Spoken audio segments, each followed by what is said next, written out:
the Flash movie. And okay, so out of the DCEU, this is probably my most anticipated movie now. Even more than the Batman, even more than Black Adam, more than Aquaman 2, definitely more than Shazam 2. Um, so it's pretty awesome the stuff that came out of this movie so far. Well, not officially, but from leaks and all that stuff. So obviously there was Batman Day a few days ago, and Andy Muschietti skipped that, even though he had the most Batman in one movie ever. He had two Batman in one movie, Yeah, and he didn't skipped bother. Batman Day. Fake fan. So yeah, the next day, although he posted this image that you're seeing right now on the screen, and this looks to me like a Michael Keaton Batman suit painted with red and spray painted with a yellow flash symbol. So, firstly, um, obviously, when it came out, everyone speculated that it was Red Death and all that. I didn't know who the character was, and I didn't think that that character would be in the movie because, it already has a lot of characters, and I don't think that they would just add a random character at the end of production. So I don't know what's going on with this, but my theory so far is that this is probably okay. We've seen from the set leaks and stuff that there are gonna be two Barry Allens, right? From different, one from a different universe or past or whatever it is. And I think that this suit is just gonna be him going to the Keaton universe and either stealing it or stealing, his suit, or just Keaton giving him one of his suits to use because he doesn't have a Flash suit yet, and he doesn't have a Bruce Wayne yet, so he needs to have a Flash suit, right? And I think that the other Barry will be in the past because of Keaton's universe, during the 90s and stuff. And obviously, in that time, Star Labs probably wasn't that advanced, or he probably didn't get into Star Labs at that point to make a suit like Ezra Miller has right now. Um, so this is probably his makeshift suit, the other Barry Allen's. That's what my theory is. I don't think that there would be another character like Red Death or anything. And I don't think that this would be just Batman wearing it. It would be so odd if he did. But yeah, what do you think of this picture, and what do you think? What's your theory on what it could be? Yeah, look, so like I love to theorize. When Andy Muschietti released that image of Michael Keaton's new suit and the blood splatter was on it, I thought it was a reference towards Watchmen. And it could be an Easter egg or a reference towards Watchmen. It could be a hint that maybe that's incorporated into the movie in some way because of the multiverse. And then we get the image of, Sasha Calle's Supergirl suit, and it's the same Kryptonian language that's used in Henry Cavill's suit, same material. I'm like, is that an Easter egg? Is that a hint, or is it actually going to be embedded into the story somewhere? And then we get this newer one of the Batman suit with the Flash kind of logo spray painted over it, and then you theorize and you think, well, Batman Flash, Red Death, that's one of the storylines in the comics where an evil version, well, not evil version, but on Earth 52, Batman was trying to hunt the Flash. He wanted the Speed Force to go back and save his parents. So he captures the Flash, he puts him to the Batmobile, he uses the cosmic treadmill. He goes so fast that Flash's powers merge into Batman, and you have a Batman Flash. And he's evil. And he kills villains on his planet. I think one of the Scarecrow is terrorizing the people of Gotham. Batman just runs through him, similar to how Damn. was it A Train, A Yeah. Train and the Boys? Is that his name? Yeah, similar to what he did in episode one, season one, when he just ran through somebody. That's what Batman does on this earth. And but basically, I think because he messed up, he messed up because he used Flash's powers. Something his Earth starting to diminish. Gotham City became nothing, like his world was ending. And then there's something about the Man Who Laughs, which is kind of an evil Batman Joker version, and he tells him that on Earth One, if you go here, and I don't know the complete details, but basically the Batman of Earth 52, the Batman Flash goes to Earth One and tries to turn Central City into Gotham City because he lost his home. He wants Gotham City back, and he starts fighting the Flash. So you've got Batman Flash versus Earth One, the main Flash, which in our world, our movie world, would be Earth 52 Batman Flash, Red Dead, maybe that's the suit, versus the Ezra Miller from Zack Snyder's Justice League, from Suicide Squad, the Earth One Flash. Now, I'm not saying it's Red Dead. People were trying to throw it down my throat that it's not Red Dead. He's not going to be in the movie. I'm like, that's cool. That's really cool. I'm not saying it's going to be Red Dead, but you can't honestly stand there and say Andy Muschietti isn't taking inspiration from different comic book storylines and mixing them and fusing them together. Right. This here could be an Easter egg. This could be a hint saying, And it could very the well comic be Red Red Dead. Dead. Yeah, it could be the character of Red Dead. It could be Andy Muschietti saying, look at this. This is a little hint. Maybe you should go read Red Dead because I'm using storylines. I'm using beats of this in my movie. Now, there could be Red Dead. There could be Reverse Flash. There could be Ezra Miller from Earth 52, Barry Allen, as this kind of Red Dead. But he's not in a Batman suit. He's in a Flash suit. He's the because there is hints. It's Michael Keaton talked about a movie of his, multiplicity. What's it called? Like multiple versions of him. It's a really good movie. You should watch it. Where he thought it was very similar to that movie he did back in the late 80s, 90s, where there was numerous versions of him, like a clone, stuff like that. So, and we know from set photos that there is two Barry Allens. So, is one good? Is one evil? Is one from Earth 52? Is the other from the main Earth, from Zack Snyder's Justice League, from Justice League 17, from Flash, from Suicide Squad? Is it that Flash versus himself from Earth 52? And the Earth 52 version has beats. It has traits of Reverse Flash. It has traits of Red Dead. It has traits of Zoom, of all these different villains, because Andy Muschietti could be mixing it all together. Like, he doesn't have to adapt one storyline. He can adapt several storylines and put it through his own vision, through his own eyes. Zack Snyder did it in Batman v Superman, in Zack Snyder's Justice League. He was going to do it in Zack Snyder's Justice League too. He was taking hints. But he was also fusing them together and putting them out there in his vision. So I'm not disregarding this image as it's nothing. I think it's a hint at something. Yeah. He didn't just post this for fun. I don't think. Maybe he did, but I just think it's some people are also blind theorizing to see that this could be nothing. He's just messing with people, and I don't believe that at all.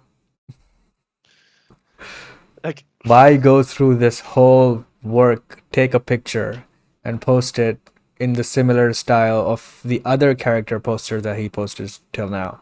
I don't believe that this is just him having fun at all.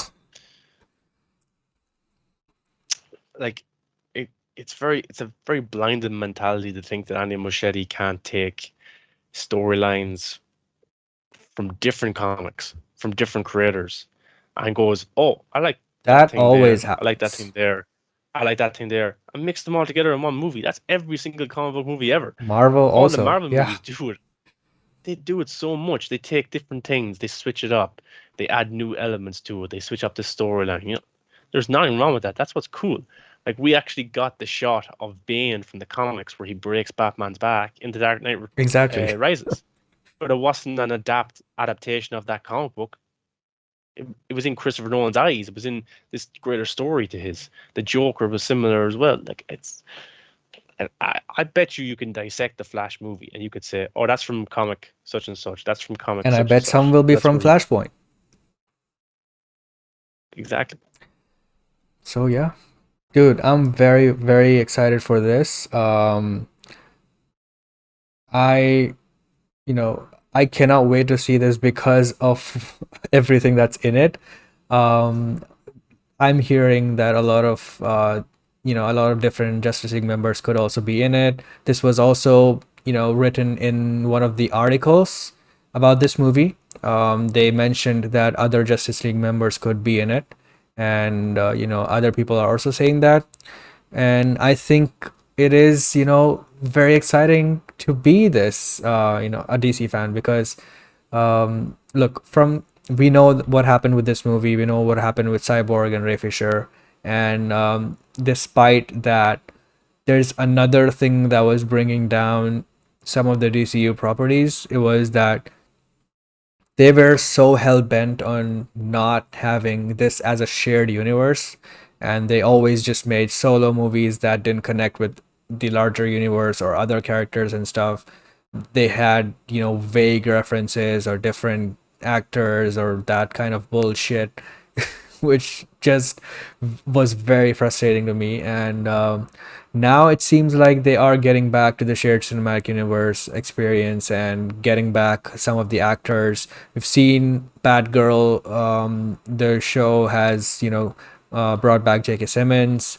It could potentially bring back, Ben Affleck's Batman for a cameo or something. They recently hired, Loki's composer, and she's going to, be the composer for that movie, and I'm really excited for that. But yeah, stuff like that, and a lot of stuff from Black Adam and other movies. It looks like they kind of are um, making it a DCEU back again, which it wasn't in these past 3 years. And now it feels like it is, because they are bringing back the other actors. They are promoting BVS, Man of Steel, Justice League. They are having those actors come back in cameo roles in these movies. Just yesterday, Gal Gadot posted an image that probably Sasha Kaye sent her, and she had a Flash and Supergirl hat, and the other one was on a standee of Wonder Woman, and Gal Gadot posted that, and she said "Super Friends." So he probably is in the movie, and having that, and she's already on a poster on a bus in the movie. So just having that is the bare minimum you can do to make it feel like a connected universe. And I'm very happy that they have learned their lesson and bringing that back, because like Mar, you said, Birds of Prey, a lot of the issues with that movie, one of the biggest one was not having Jared Leto, in the movie, because obviously you are having the storyline of Harley breaking up with Joker and then going and doing her own thing, and you didn't have Joker in it. But you have a scene with Joker in it, but you didn't have Jared Leto in it. That was so It weird. it adds to the story if you have the actual actor in it. Mm-hmm. Like Marvel are pretty good at doing it. They bring the actor in, but then like for me, Black Widow would have been a lot better if they had showed a lot of the references that they had. Like they talked about Hawkeye. It would have been cool to see Hawkeye like pop up, but like it just adds so much more when the actual actor shows up for Yeah, like, you know, um, like if Jared Leto was in Birds of Prey, it guaranteed it makes a lot more yeah, money. It doesn't mean you're making it about Jared Leto's Joker, not at all. You're building this universe, you're building Harley Quinn up, but she needs to come face to face with the person that exactly. Jared Leto's Joker. That would have been a powerful That scene. isn't that was the anchor of the entire plot of that movie. Harley breaking up, and the person she's breaking up is not in the room. Yeah, But even apart from yeah, that, before these past 3 years, the DCU was pretty much connected. Like Wonder Woman was pretty connected. There was a Bruce Wayne ending there with the letter, and Ben Affleck voiced it, and all that stuff. The Suicide Squad, the old one, the 2016 one, that was brilliantly done. I think because there was a Superman reference, there was Batfleck, the entire sequence of Batman there, with Joker and Harley, and there's also the Deadshot versus Batman scene that was also brilliantly done. There's also Bruce Wayne scene at the end with Amanda Waller that was also brilliantly done, and I thought the Flash sequence was also amazingly done, because he has connection with Boomerang. They didn't have to do that. None of that is absolutely essential to the story, but it was just because it was a cinematic universe. And Suicide Squad made how much? Over $700 million. That's because at that time the DCU felt like an actual DC cinematic universe. So, you know, going back to that, I think is the only way. Um, like you pointed out, Mar, when Zack Snyder Justice League came out, a lot of DC fans mentioned that they had given up on the DCEU, but this movie actually brought the hype back to them because they actually felt like it is a cinematic universe again, right? So I think that is one of the biggest. I don't think that everything should be in a cinematic universe. Like you can go and make one-off movies like Joker and Venom and stuff like that, but you also need to have a cinematic shared cinematic universe, and I think they are getting back to that, and I love that. So this movie is definitely gonna be the movie that shows that, and I cannot wait. Yeah, and Aquaman 2 was shooting in the same kind of location as the Flash movie, so Yes, maybe Jason Momoa jumped over. And like they have finished like main production, but like if they wanted to add cameos, it doesn't take much. You can just get like Ben Affleck. I don't know if he shot, people are saying he shot his scenes and stuff, but like they could still add people to this movie. there's more than one And year make like left still. yeah, like look at what Zach did for Snyder Cut. He brought in Jared Leto, Deathstroke, Amber Heard. He brought all these people back and shot a quick scene for them for the end of the movie. Like it doesn't take, and none of them were in the same room That together. was just 1 week. So yeah, so like I'm not saying it's going to happen, but Ray Fisher could end up being back in this movie. Um, let's say who's a good example? If you wanted to just say Keanu Reeves, Constantine, just say for example, like they could just shoot a quick scene and he could pop up back in it. They could have Grant Gustin, which he probably will be in it because Ezra was in CW, but like they can do this stuff on the side. Doesn't take that much, Yeah, so I expect a lot of surprises. And look, if market the movie as Flash, Batman, people are going to go see it. Everything extra is a surprise and is a bonus. exactly. This is a Flash movie, and we're still getting all of this, so it's just a plus for me. I cannot complain at all.